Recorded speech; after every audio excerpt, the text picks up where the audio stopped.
Pemirsa sekalian, kita lanjutkan bincang aktual kita dengan salah seorang tokoh penulis, pengamat politik, tapi sekaligus juga praktisi, Bapak Dr. Andes Abdi Sumaiti.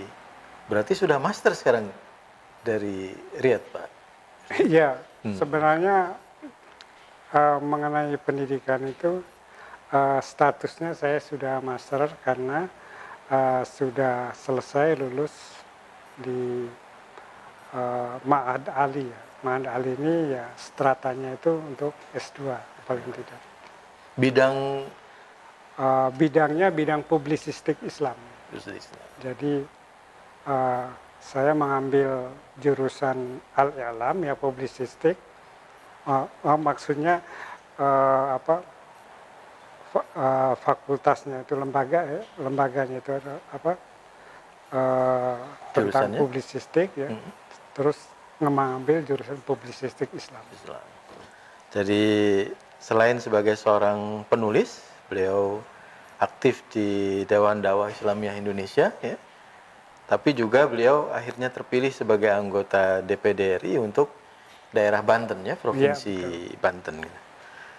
Nah, anak-anak muda sekarang juga kritis nih, Pak Abdi. Jadi ya. mereka juga melihat para tokoh senior tuanya ketika di lembaga politik, parlemen misalnya, tidak menjalankan prinsip-prinsip atau nilai-nilai politik. Gimana? Iya, jadi memang secara pengalaman ya, memang ya tidak mudah artinya ya. Dalam situasi yang seperti kita ketahui sekarang ini, untuk tetap konsisten ya seorang anggota legislatif itu konsisten dengan nilai-nilai yang telah diyakininya. Itu tidak mudah. Dan ini merupakan sunatullah, merupakan artinya tradisi sosial dan politik yang berjalan kapan saja. Bahwa ketika politik itu misalnya dalam tanda petik terjadi misalnya ketidakidealan dan sebagainya, maka secara otomatis untuk mempertahankan nilai di dalam kegiatan politik yang seperti itu tidak mudah. Tapi justru sebenarnya apa istilahnya itu, kalau seorang politisi atau anggota legislatif atau apa saja ya bisa mempertahankan nilai, itu sebenarnya sangat strategis dan sangat berharga sekali. Baik efek sosial ataupun juga efek politiknya. Nah, tetapi jika ini juga secara sunatullah kemudian melebur begitu saja dengan yang ada, maka sudah barang tentu tadi juga akan melahirkan citra tidak bagus dan sebagainya. Nah, ini menarik. Seperti pernah diingatkan oleh Rasulullah Sallallahu Alaihi Wasallam ya, dalam salah satu hadisnya itu, niscaya, kalau terjemahannya itu kira-kira, niscaya kamu akan begitu dahsyat mengikuti tradisi dan budaya orang lain, sejengkal demi sejengkal ataupun sehasta demi sehasta. Nah, kalau dalam dunia politik ya, artinya ketika berangkat mula pertama mau masuk wilayah politik itu penuh dengan nilai kebaikan dan lain Idealisme, cita-cita. Ya kita bawa. Tetapi ketika masuk dalam kondisi begitu, maka shibron bisibrin, ya sejengkal demi sejengkal atau sehasta demi sehasta, maka bisa jadi akan mengikuti mereka. Hatta lau salaku juhrodobin la salaktumu.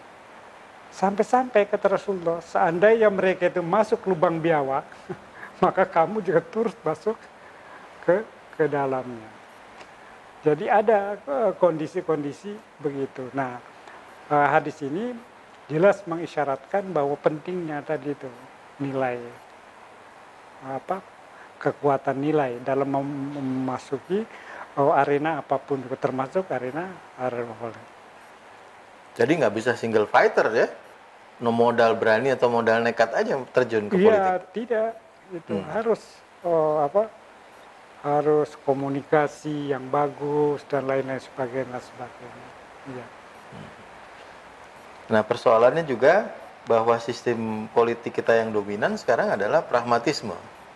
Jadi seolah-olah kalau masuk dengan idealisme itu jadi orang asing, makhluk angkasa luar, kira-kira Ya. begitu. Bagaimana itu Iya, mempertahankan identitas? Betul. Tetapi harus kita tetap mempertahankan identitas itu.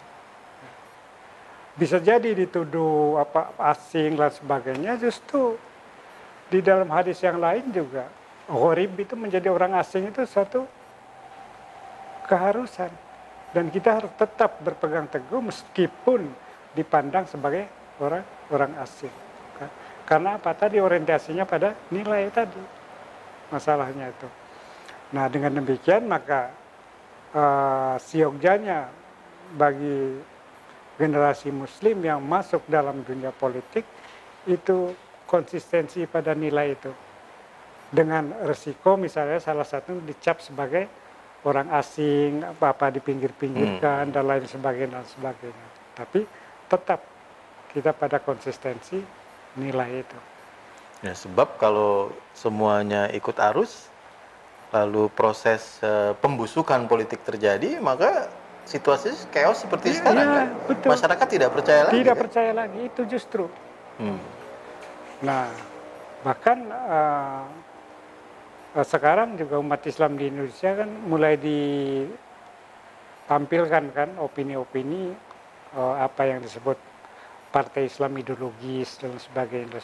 Terus sebenarnya seolah-olah yang ada sekarang ini sudah tidak ideologis lagi. Ada stigma ya, ada cap buruk. Nah, stigma, persis, ada stigma. Kenapa stigma itu muncul? Karena tadi masalahnya masuk lubang biawak itu masalahnya. Ya. Tapi tadi dengan mempertahankan identitas atau kepribadian politik, maka orang akhirnya bisa juga percaya ada perjuangan itu. Ya? Itu justru itu secara nilai dan strateginya itu di situ. Belum nanti itu akan tertulis di dalam sejarah. Ini yang paling penting juga. Yeah. Sebab kalau sejarahnya itu lubang biawak terus, hancur-hancur, tidak memberikan pendidikan terhadap anak-anak, terhadap remaja kita. Tapi kalau sebagian mereka itu konsistensi pada nilai-nilai ideologis dan sebagainya, kemudian tersingkir atau apapun, itu mengandung unsur pendidikan tadi secara tidak langsung. Itu justru bagusnya itu. Jadi berpolitik tidak cuma untuk popularitas, tapi melakukan perubahan dan juga pendidikan bagi generasi yang akan datang. Baik, kita akan lanjutkan pada segmen berikutnya.